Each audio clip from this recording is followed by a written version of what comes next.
Hoje você vai conhecer ou relembrar comigo a história de uma das maiores tragédias ocorridas na cidade de São Paulo e no Brasil: o incêndio do edifício Joelma.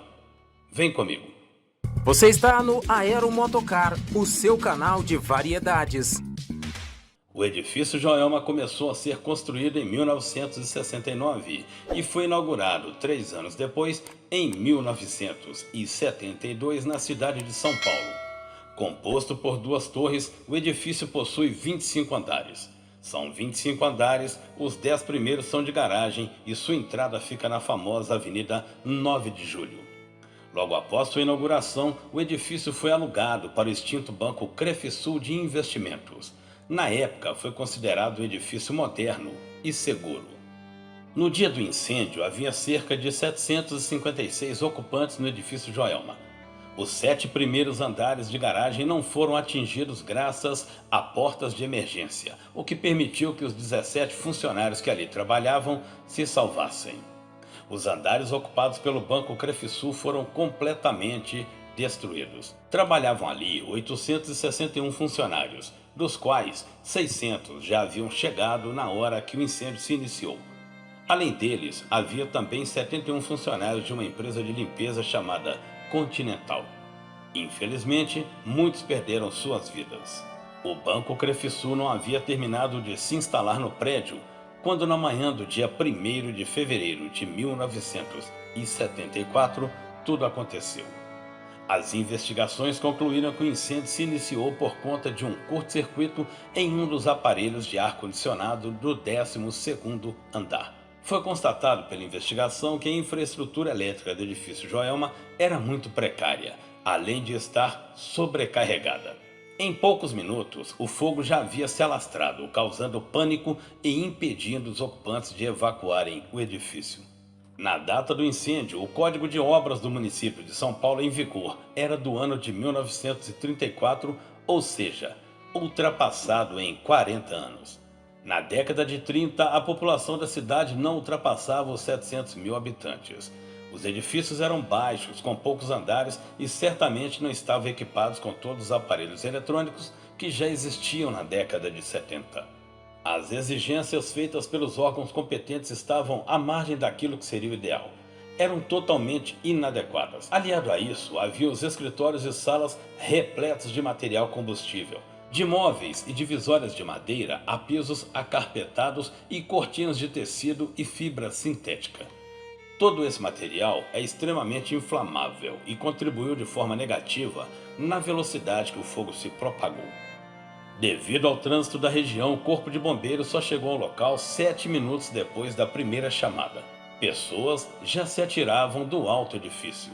Cerca de 1.500 profissionais foram mobilizados. Eram bombeiros, profissionais das forças de segurança, equipes de 5 diferentes hospitais estaduais e tantos outros particulares.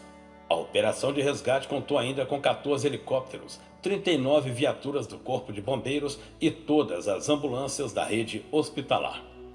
Logo no início do combate ao fogo, os bombeiros tiveram problemas, pois os hidrantes da região estavam defeituosos e não forneciam pressão suficiente. Foram deslocados então todos os carros-pipa disponíveis na prefeitura, cerca de 30, além de muitos outros particulares que também ajudaram no combate. Apesar da falta de equipamentos que o Corpo de Bombeiros dispunha na época, a tragédia teria sido pior se não fosse por 2 escadas Magirus de 45 metros, compradas recentemente. Elas chegavam ao 12º andar e, anexadas a escadas menores, permitiram que os bombeiros alcançassem o 16º andar. O capitão Hélio Caldas disse na época que, se tivesse mais equipamentos e homens, poderia ter salvo ao menos entre 40 e 50 pessoas. O incêndio se iniciou às 8h45 da manhã. Os bombeiros foram acionados por funcionários do Hotel Cambridge às 8h55 da manhã. Às 9h10 da manhã chegaram as primeiras viaturas dos bombeiros. Às 9h25 da manhã, os primeiros carro-tanques chegaram. Inúmeras pessoas se jogavam do alto do edifício. Às 9h30 da manhã, uma multidão acompanha o incêndio. Na ladeira da memória, pessoas se ajoelham para rezar. Às 9h35 da manhã, chegam helicópteros dos órgãos públicos e de empresas particulares para ajudar no resgate. Às 9h45 da manhã, com uma escada Magiros, 13 pessoas são salvas no 13º andar do edifício. Às 9h50 da manhã, o prefeito Miguel Colassuono chega ao local. Ao meio-dia, os bombeiros continuam a se esforçar para resgatar um homem solitário no 19º andar.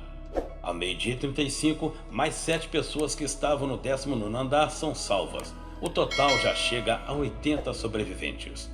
Às 13h45, Joel Correia afirma ter visto de seu escritório localizado em um edifício oposto pessoas com vida no 21º andar. Às 14 horas, os bombeiros afirmam não haver mais ninguém com vida no edifício. Às 14h10, 6 pessoas são resgatadas no 21º andar, confirmando as informações de Joel. Às 15 horas, as buscas por sobreviventes são encerradas. Às 16h45, um padre chega ao topo do edifício e administra a extrema-unção. Às 17 horas, os bombeiros retiram os 17 corpos do telhado e encontram mais 105 debaixo dos telhados. Às 17h30, a limpeza da área é iniciada. Após a conclusão da investigação sobre as causas do incêndio, no mês de julho de 1974, as empresas Crefisul e Termoclima foram responsabilizadas. O banco Crefisul por ser locatário do imóvel e a Termoclima por ser a responsável pela manutenção da parte elétrica do prédio. Ao todo, foram 191 mortos e mais de 300 pessoas feridas. Dentre os mortos, cerca de 30 pessoas ficaram sem identificação, pois tiveram os corpos totalmente carbonizados. Até hoje, o incêndio do edifício Joelma é considerado o segundo maior do mundo para esse tipo de construção, ficando atrás apenas do World Trade Center, em Nova York.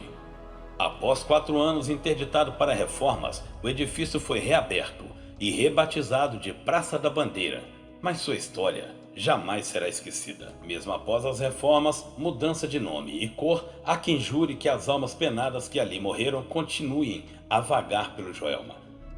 Durante o incêndio do edifício Joelma, 13 pessoas que tentavam escapar pelo elevador foram totalmente carbonizadas. Sem ter como fazer a identificação das vítimas, os corpos foram enterrados juntos, lado a lado, no cemitério São Pedro. Ficaram conhecidas como as 13 almas. O zelador do cemitério dizia escutar gritos e lamúrios das 13 almas. Ele passou então a molhar as sepulturas e as vozes foram silenciadas. Até hoje, milagres são atribuídos às 13 almas e como oferenda as pessoas deixam um copo d'água nas sepulturas. O veredito do julgamento dos responsáveis foi anunciado em 30 de abril de 1975. E 5 pessoas foram condenadas. Do Banco Crefisul foram 3 condenados: Kírio Petrov, gerente administrativo, a 3 anos de prisão, e os eletricistas Sebastião da Silva Filho e Alvino Fernandes Martins a 2 anos de prisão. Pela empresa Termoclima foram 2 os condenados: o proprietário Walfrid Jorge e o eletricista Gilberto Araújo Nepomuceno, que foram condenados a 2 anos de prisão cada um. E você conheceu comigo um pouco da história de uma das maiores tragédias de São Paulo, do Brasil e do mundo. O incêndio do edifício Joelma, ocorrido em 1974.